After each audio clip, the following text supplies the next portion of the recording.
গল্পের শুরুতে চতুর্থ বর্ষের এক মেডিকেল স্টুডেন্টকে দেখানো হয়। মেয়েটির নাম জিউন। সে মূলত পশু পাখির ডক্টর হওয়ার জন্য মেডিকেল কলেজে পড়াশোনা করছিল। জিউন বলে, মনে হয় আমার জন্মই হয়েছে সিঙ্গেল থাকার জন্য, কারণ আমি সহজে কারোর সাথে মিশতে পারি না। খুবই ভীতু স্বভাবের সাধারণ একটি মেয়ে। আমার হোস্টেলের রুমমেটদের সাথেও আমার ভালো সম্পর্ক নেই, তারা আমাকে কোনো অ্যাটেনশন দেয় না। জিয়া নামের এই মেয়েটা আমার জিনিসগুলো না বলেই ব্যবহার করে, আর সারাদিন শুধু বয়ফ্রেন্ডের সাথে কথা বলে। আর ডেনি নামের এই মেয়েটা আমার খাবারগুলো না বলেই খেয়ে ফেলে। এবং মিন হচ্ছে খুবই মডার্ন টাইপের এক মেয়ে, যে সোশ্যাল মিডিয়া নিয়ে সারাক্ষণ পড়ে থাকে। তবে কলেজের লাইব্রেরির দায়িত্বে থাকা মিস চয়ের সাথে আমার ভালো সম্পর্ক তৈরি হয়েছে, কারণ আমি বেশিরভাগ সময় এই লাইব্রেরিতেই বসে কাটিয়ে দিই। আসলে পড়াশোনার পাশাপাশি আমার একটা সিক্রেট গল্প আছে, যেটা আমি কারোর সাথে শেয়ার করিনি। এর পরের সিনে দেখা যায় জিউনকে প্র্যাকটিক্যাল ক্লাসে সার্জারি করতে দেওয়া হয়, তাই ভয়ে তার হাত পা কাঁপতে শুরু করে। এতে টিচার তাকে বকাঝকা করলে সে কান্না করে দেয়। এরপরে জিউন আমাদেরকে তার সিক্রেট গল্পটা বলা শুরু করে। প্রথম দিন কলেজে আসার পর সে একটা ছেলেকে দেখে মুগ্ধ হয়ে গিয়েছিল। সেই ছেলেটার নাম হচ্ছে গো। সে কৃষি বিজ্ঞান নিয়ে পড়াশোনা করছে। প্রথম দেখাতেই জিউন তাকে পছন্দ করে ফেলে, কারণ গো ছিল খুবই মায়াবী, আর পশু পাখি ও প্রকৃতি এগুলোর প্রতি সে ছিল অনেক বেশি যত্নশীল। কিন্তু জিউন তাকে ভালোবাসার কথা সাহস করে বলতে পারে না, তাই সেদিন থেকে সে একটা করে লাভ লেটার লিখে যাচ্ছে, কিন্তু এগুলো গোয়ের কাছে পাঠায় না, নিজের কাছে যত্ন করে রেখে দেয়। লাইব্রেরির জানালা দিয়ে গোয়ের হোস্টেল রুমটা দেখা যায়। এই কারণে জিউন ঘন্টার পর ঘন্টা সেই লাইব্রেরিতে গিয়ে বসে থাকে, আর দূর থেকে অবাক দৃষ্টিতে গোয়ের দিকে তাকিয়ে থাকে। একদিন জিউন ক্লাসে যাওয়ার সময় কলেজের বাগানে হোঁচট খেয়ে পড়ে যায়। ঠিক তখনই গো এসে তাকে ধরে ফেলে এবং তার হাতে থাকা আপেলে কামড় বসিয়ে দেয়, কারণ সে আপেল খুবই পছন্দ করে। এদিকে জিউন হতবাক হয়ে একদম চুপ করে দাঁড়িয়েছিল, কারণ তার কাছে এটা স্বপ্নের মতো লাগছিল। তারপরে গো সেখানকার আপেল গাছে উঠে পড়ে আর বলে 40 বছর আগে এই গাছটা তাইওয়ানের টাইপাই শহর থেকে আনা হয়েছিল, আর এটা এনেছিল এই কলেজের এক মহিলা টিচার। সে তার ভালোবাসার নিদর্শন হিসেবে এই গাছটা লাগিয়েছে, এই জন্য এই গাছটাকে সবাই লাভ ট্রি বলে ডাকে। এরপরে সে একটা আপেল পেড়ে নিয়ে আসে আর বলে, আমি দুঃখিত, কারণ আমি তোমার আপেলটা ভুলবশত খেয়ে ফেলেছিলাম। এরপরে গো ছোট্ট কাগজে কিছু একটা লিখে তাকে দিয়ে দেয়। জিউন বিশ্বাসই করতে পারছিল না তার পছন্দের মানুষটার সাথে এভাবে তার প্রথম দেখা হবে, যার পরে সে লাইব্রেরিতে চলে আসে। আসলে সে ওই চিরকুটের মধ্যে কি লেখা আছে সেটা বুঝতে পারছিল না, তাই সে মিস চোইকে সেটা দেখায়। মিস চোই বলে, এখানে তাইওয়ানজি ভাষায় থ্যাংক ইউ লেখা আছে, অর্থাৎ গো তাইওয়ান থেকে চায়না এসেছে পড়াশোনা করতে। মিস চোই জিউনের কাছে একটা সাহায্য চায়। সে বলে, আমি তাইওয়ানের তাইপাই শহরে মিস্টার সেন নামের একজনের কাছে চিঠি লিখে পাঠাচ্ছি, কিন্তু সে কোনো রিপ্লাই দিচ্ছে না। তুমি কি তোমার বন্ধুকে বলতে পারবে সেখানে খোঁজ নিয়ে দেখতে? জিউন তার কথায় রাজি হয়ে যায়। এরপরে সে গোয়ের হোস্টেলে চলে আসে, কিন্তু সে গোয়ের সাথে কথা বলতে খুবই অকওয়ার্ড ফিল করছিল, তাই সে কিছু না বলে সেখান থেকে চলে আসতে থাকে। তখনই আবার গো রুম থেকে বেরিয়ে জিউনকে দেখতে পায়, আর সে জিউনকে রুমে আসতে বলে। এরপরে জিউন মিস চোইয়ের কথাটা তাকে জানায়, যা শুনে গো তাকে সাহায্য করার জন্য রাজি হয়ে যায়। এরপরে জিউন কোনো কথা না বলে দৌড়ে সেখান থেকে বেরিয়ে আসে, কারণ সে গোয়ের সামনে বেশিক্ষণ দাঁড়িয়ে থাকতে লজ্জা পাচ্ছিল। রাতের বেলা সে এই দিনটার কথা একটা চিঠিতে লিখে রাখে, কারণ তার কাছে আজকের দিনটা ছিল সবথেকে সেরা। কিছুক্ষণ পরে তার রুমমেট মিন মাতাল অবস্থায় হোস্টেলে ফিরে আসে, কারণ আজকে সে তার বয়ফ্রেন্ডের সাথে ব্রেকআপ করেছে, তাই সে অনেক বেশি দুঃখী ছিল। তবে সে এটাও বলছিল, আমি আরও একটি নতুন ছেলের সাথে ডেটিং করা শুরু করব। এসব কিছু শুনে জিউন তাকে সান্ত্বনা দেয়। এর পরের দিন সকালবেলা জিউন ঘুম থেকে উঠে দেখতে পায় গত রাতের লেখা চিঠিটা টেবিলে নেই। সে সব জায়গায় সেটা খুঁজে, কিন্তু কোথাও খুঁজে পায় না। তখনই মিন এসে তাকে জানায় সে ওই চিঠিটা গোয়ের কাছে পাঠিয়ে দিয়েছে। এটা শুনে তো জিউন খুবই রেগে যায়। এরপরে সে সাইকেলে করে দ্রুত গোয়ের হোস্টেলের দিকে যেতে থাকে, কারণ এখনও হয়তো গো সেই চিঠিটা খুলে দেখেনি। জিউন সোজা গোয়ের রুমে চলে আসে আর দেখতে পায় গো গাছপালা নিয়ে ব্যস্ত, আর সেই চিঠিটা টেবিলে পড়ে আছে। জিউন লুকিয়ে সেই চিঠিটা নিতে যাবে কি, তখনই গো তাকে থামিয়ে দেয় আর বলতে থাকে, আজকে সকালেই এই চিঠিটা আমার কাছে এসেছে, এটা কি তোমার লেখা জিউন? এটাতে জিউন উত্তর দেয়, এই চিঠিটা ভুল করে এখানে চলে এসেছে, দয়া করে এটা আমাকে ফেরত দিয়ে দাও। এই বলে সে চিঠিটা কেড়ে নিতে চায়, কিন্তু গো কিছুতেই সেটা দিতে যাচ্ছিল না। এদিকে জিউন টেনশনে গোয়ের বন্ধু হানের কথা বলে দেয়। হান আসলে গোয়ের পাশের রুমেই থাকতো। জিউন গোকে মিথ্যে বলে যে হানের কাছে এই চিঠিটা পাঠানোর কথা ছিল, কিন্তু ভুলে তোমার কাছে চলে এসেছে। এই শুনে গো বলে, তুমি কি হানকে পছন্দ করো? তাহলে ওকে সরাসরি বলে দিচ্ছ না কেন? এর উত্তরে জিউন কিচ্ছু বলতে পারে না। তখনই ফোনের রিংটোন বেজে উঠলে গোয়ের মনোযোগ অন্যদিকে চলে যায়। এই সুযোগে জিউন সেই চিঠিটা নিয়ে বাইরে চলে আসে। সেই রাতে আবারও জিউন একটা চিঠি লিখতে শুরু করে এবং আজকের ঘটনাগুলো সেখানে লিখে রাখে। এরপর থেকে জিউন লুকিয়ে লুকিয়ে গোকে ফলো করত, কারণ ভালোবাসার মানুষকে আড়াল থেকে দেখলেও এক ধরনের শান্তি কাজ করে। এভাবেই আরও কয়েকটা দিন কেটে যায়। একদিন জিউন ছোট্ট একটা আপেল গাছে জল দিচ্ছিল। তখনই গো আর হান সেখানে হাজির হয়। হান একটা অসুস্থ বিড়াল ছানাকে নিয়ে এসেছিল চিকিৎসা করাতে, কিন্তু জিউন এখনো পুরোপুরিভাবে ডাক্তার হয়ে উঠতে পারেনি, তাই সে বিড়ালটার চিকিৎসা করতে পারে না। যার পরে হান বিড়ালটাকে নিয়ে হসপিটালে যায়। এদিকে গো জিউনের সাথে গল্পগুজব করতে লাগে এবং শেষমেশ তাকে একটা মুভি দেখার জন্য ইনভাইট করে চলে যায়। এরপরে জিউন তার রুমে এসে মিনের সাথে কথাবার্তা বলতে লাগে। মিন তাকে বলে ফিন নামের একটা ছেলের সাথে আমি ডেট করছি। এটা শুনে জিউন খুশি হয়ে যায়। যার পরে জিউন তাকে জানায় আজকে রাতে গো আমাকে মুভি দেখার জন্য ইনভাইট করেছে, কিন্তু আমি যাব না। আসলে সে খুবই লজ্জা পাচ্ছিল, তাই মিন তাকে জোর করে মুভি দেখতে পাঠিয়ে দেয়। থিয়েটারে এসে জিউন গোয়ের পাশে বসে মুভি দেখতে শুরু করে। তখনই হঠাৎ করে সে দেখতে পায় যে ফিন অন্য একটা মেয়ের সাথে মুভি দেখছে, অর্থাৎ সে মিনকে চিট করছিল। কিছুক্ষণ সময় পরে মিন সেই মেয়েটাকে নিয়ে একটা বারে চলে যায়। জিউনও তার পিছু নিয়ে সেই বারে চলে আসে আর তার এই সমস্ত কুকর্ম মোবাইলে ভিডিও করা শুরু করে, যেটা দেখে ফিন এবং তার গার্লফ্রেন্ড খুবই রেগে যায়। ফিনের গার্লফ্রেন্ড সেই ভিডিওটা ডিলিট করতে বলে, কিন্তু জিউন তার কোনো কথা শোনে না। এর জন্য সেই মেয়েটা জিউনকে চর মারতেই যাবে কি ঠিক সেই সময় গো এসে হাজির হয় এবং মেয়েটার হাত ধরে ফেলে। এদিকে ফিন একটা কাচের বোতল ভেঙে সেটা দিয়ে জিউনের গলায় আঘাত করে। এই দেখে গো অনেক বেশি রেগে যায় আর সে ফিনকে ধরে অনেক বেশি মারধর করে। যার পরে তারা হোস্টেলে চলে আসে, যেখানে গো প্রথমে জিউনের গলায় ব্যান্ডেজ লাগিয়ে দেয়। আর ব্যান্ডেজ লাগানোর সময় সে জিউনের অনেক বেশি কাছাকাছি চলে এসেছিল।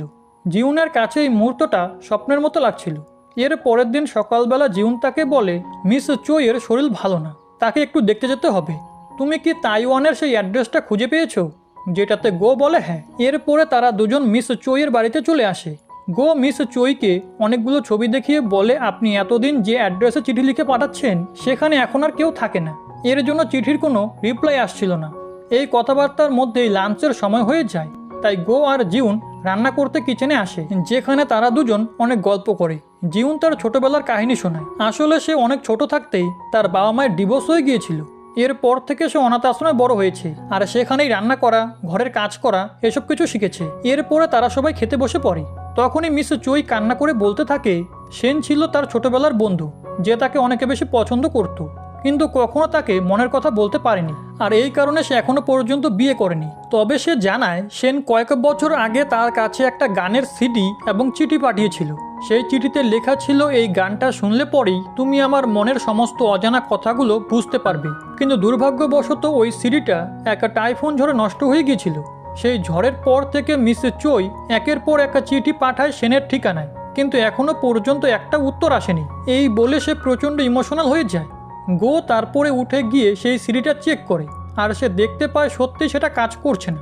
এরপরে তারা দুজন বিদায় নিয়ে বেরিয়ে পড়ে। বাসে করে যাওয়ার সময় জিউনের খুব মন খারাপ করছিল, কারণ সে ভাবছিল সেন হয়তো মিস চোইকে চিট করেছে। কিন্তু গো বলে মিস চোই এখনও সেনকেই ভালোবাসে আর এখনও তার অপেক্ষায় আছে।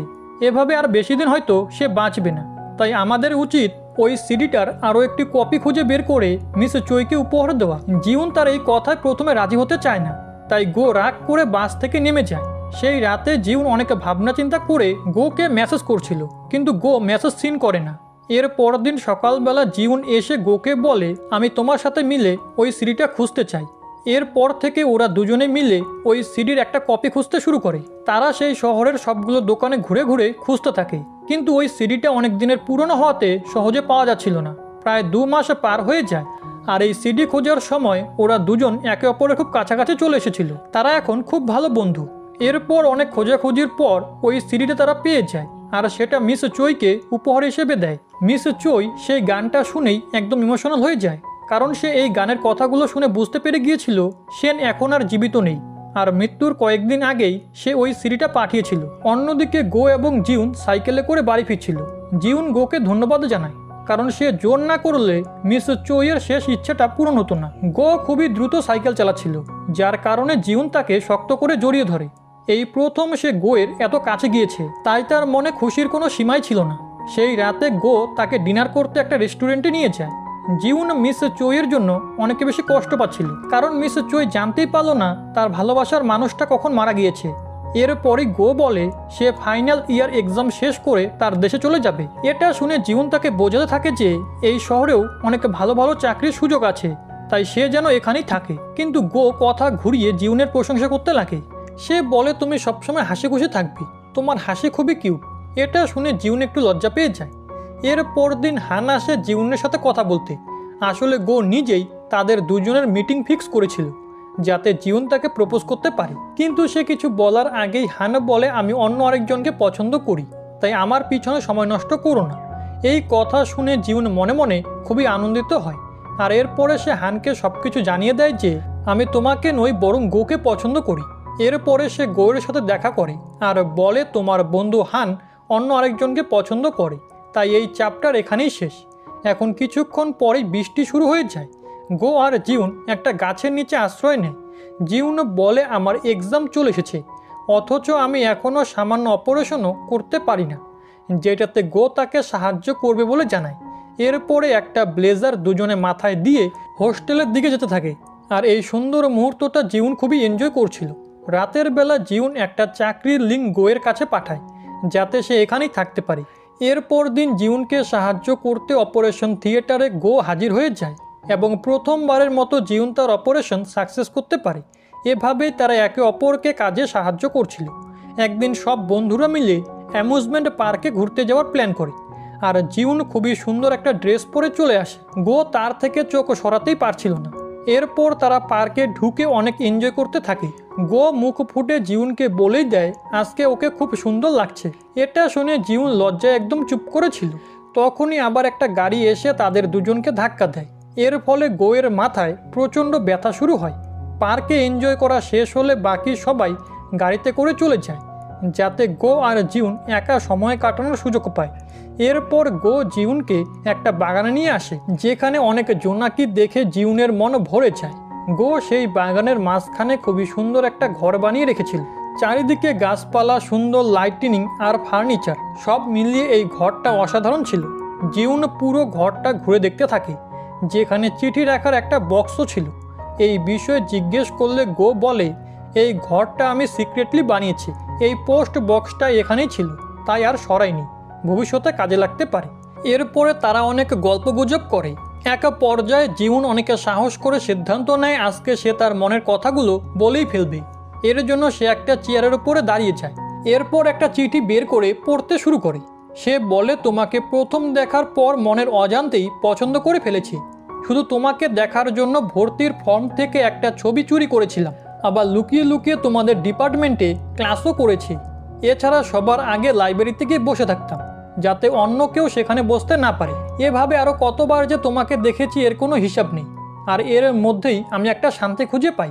সব সময় ভাবতাম যে কখন আমার মনের কথাগুলো তোমাকে বলতে পারবো। তুমি আমার জীবনে আসার পর থেকেই সব কিছু পাল্টে গিয়েছে, আমার জীবনটা সুন্দর হয়েছে। তোমাকে অনেক ধন্যবাদ আমার জীবনটাকে এত সুন্দর করার জন্য।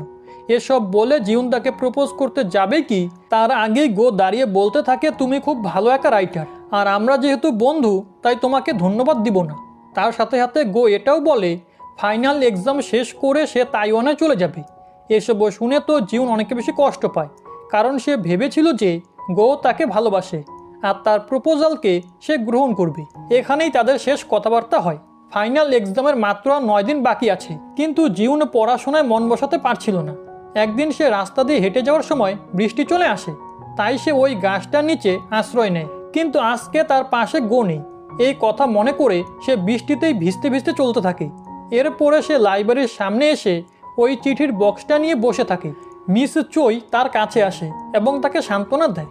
জিউন তার কোলে মাথা রেখে অঝরে কান্না করতে শুরু করে। কিছুদিন পর তাদের গ্র্যাজুয়েশন কমপ্লিট হয়ে যায়। সবাই ফেয়ারওয়েল পার্টিতে অনেক এনজয় করছিল।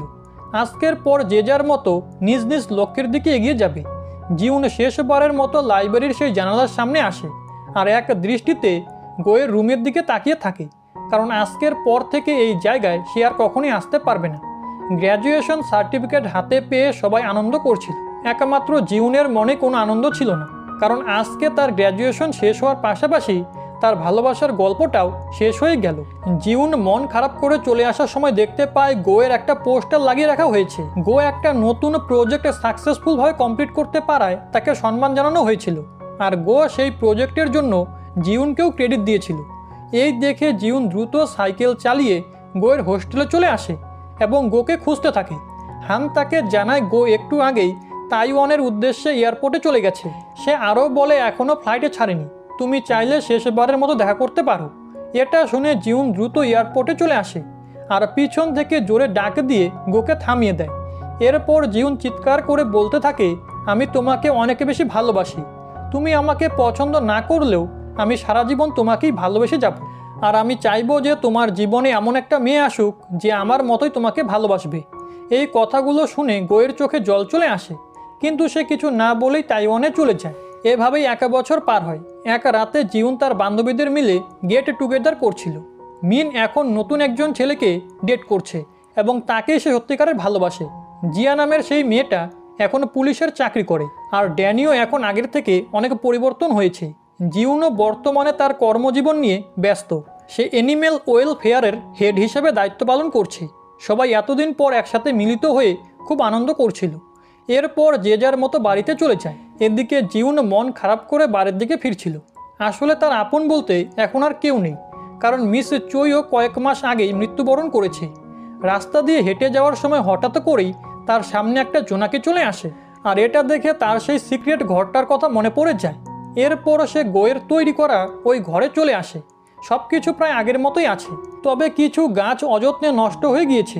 তখনই তার চোখ যায় সেই পোস্ট বক্সের দিকে, আর কৌতূহল বশত সেটা খুলে দেখতে পায় সেখানে একটা চিঠি রাখা আছে। চিঠিটা গোয়ের হাতের লেখা। জিউন দ্রুত সেটা খুলে পড়তে শুরু করে। সেখানে লেখা ছিল, আমি তাইওয়ানের একটা হোটেলে বসে এই চিঠিটা লিখছি। মিস্টার সেন মৃত্যুর আগে এখানেই ছিল। এই হোটেলের মালিকের সেনের খুব ভালো বন্ধু। তার সাহায্য নিয়ে সেনের রেখে যাওয়া একটা বক্স মিস চইয়ের কাছে পৌঁছে দিয়েছিলাম। সেই বক্সের মধ্যে অনেকগুলো চিঠি ছিল, যেগুলো সেন মিস চইয়ের জন্য লিখে গিয়েছে। তা দেখে আমি খুব জেলাস হয়েছিলাম তোমার প্রতি, কারণ মোবাইল ফোন আর টেক্সট মেসেজিংয়ের এই যুগে এত ব্যস্ততার মাঝেও তোমরা এই চিঠি কিভাবে লিখো। আসলে তোমাদের ভালোবাসা অনন্তহীন। হয়তো পৃথিবী আরও বদলে যাবে আর তুমিও আরও ব্যস্ত হয়ে পড়বে। খুব জানতে ইচ্ছে হয় তখনও কি তোমার ভালোবাসার চিহ্নগুলো খুঁজে বেড়াবে, নাকি আমাকে স্বার্থপরের ট্যাগ লাগিয়ে দূরে সরিয়ে রাখবে। ওই দিন তুমি যখন চিৎকার করে তোমার ভালোবাসার কথা বলছিলে, সেদিন আমারও ইচ্ছে করেছিল দৌড়ে গিয়ে তোমাকে জড়িয়ে ধরি, কিন্তু জড়িয়ে ধরে তোমার আক্ষেপগুলো দীর্ঘ করতে চাইনি। আমিও তোমাকে সেদিন দেখেই পছন্দ করে ফেলেছিলাম, যেদিন আমাদের প্রথম দেখা হয়েছিল। এরপর থেকে এক পলক দেখার কতই না চেষ্টা করেছি। এক মুহূর্তের জন্য তোমাকে দেখলেও মুগ্ধ হয়ে যেতাম। আসলে আমাকে দেখার জন্য তুমি আমার ক্লাসে চলে আসতে, আর আমি উল্টো তোমার ক্লাসে গিয়ে বসে থাকতাম। এরপর যেদিন তুমি হোঁচট খেয়ে পড়ে যাচ্ছিলে, সেদিন আর নিজেকে কন্ট্রোল করতে পারলাম না, তোমার সামনে চলে গেলাম। ওই দিন আমি অনেক বেশি নার্ভাস হয়ে গিয়েছিলাম। এরপরও সব কিছু ধীরে ধীরে ঠিকভাবেই এগোচ্ছিল, কিন্তু একদিন আমি চেক আপ করে জানতে পারি আমার ব্রেন টিউমার হয়েছে। ডক্টর বলেছে আমি আর বেশি দিন বাঁচব না। এটা শুনে তো আমার মাথায় আকাশ ভেঙে পড়েছিল। এত সুন্দর একটা জীবন এভাবেই শেষ হয়ে যাবে। সে জিউনকে এই দুঃখের খবরটা জানিয়ে কষ্ট দিতে চায়নি। এই কারণে সে কিছু না বলে তাইওয়ানে চলে গিয়েছিল। এরপর জিউন কাপড় দিয়ে ঢাকা কিছু একটা দেখতে পায়। কাপড়টা সরাতেই সে তার একটা ছবি দেখে, যেটা আর কেউ নয় বরং গো নিজের হাতেই এঁকেছিল। গো সেই চিঠিতে আরও বলে, আমি জানি না এই চিঠিটা তুমি পড়ার সময় আমি বেঁচে থাকবো কিনা। আমি এটাও জানি না যে তুমি এই চিঠিটা খুঁজে পাবে কিনা। তবুও অজানার উদ্দেশ্যে শেষ চিঠিটা লিখে রাখছি। তোমাকে অনেক বেশি ধন্যবাদ আমার ছোট্ট জীবনটাকে এত সুন্দরভাবে সাজিয়ে তোলার জন্য। আর সবশেষে আমিও বলতে চাই, আমিও তোমাকে প্রচণ্ড ভালোবাসি। চিঠিটা পড়ে জিউন অঝরে কান্না করে যাচ্ছিল। অনেক হতাশা আর অনেক আক্ষেপ নিয়ে সে যখন চলে যাবে, তখনই গোয়ের আঁকা ছবিটা থেকে জিউনের পছন্দের জোনাকি পোকাটা গোয়ে রূপান্তরিত হয়ে যায়। অর্থাৎ এটা হচ্ছে গোয়ের আত্মা। সে বলে, অনেকবার বলতে চেয়েছিলাম কিন্তু বলতে পারিনি, আমাকে কখনো ভুলে যেও না। এই বলে তার আত্মা জোনাকি পোকা হয়ে উড়ে যায়। আর এরই সাথে আমাদের এই সুন্দর গল্পটাও শেষ হয়ে যায়।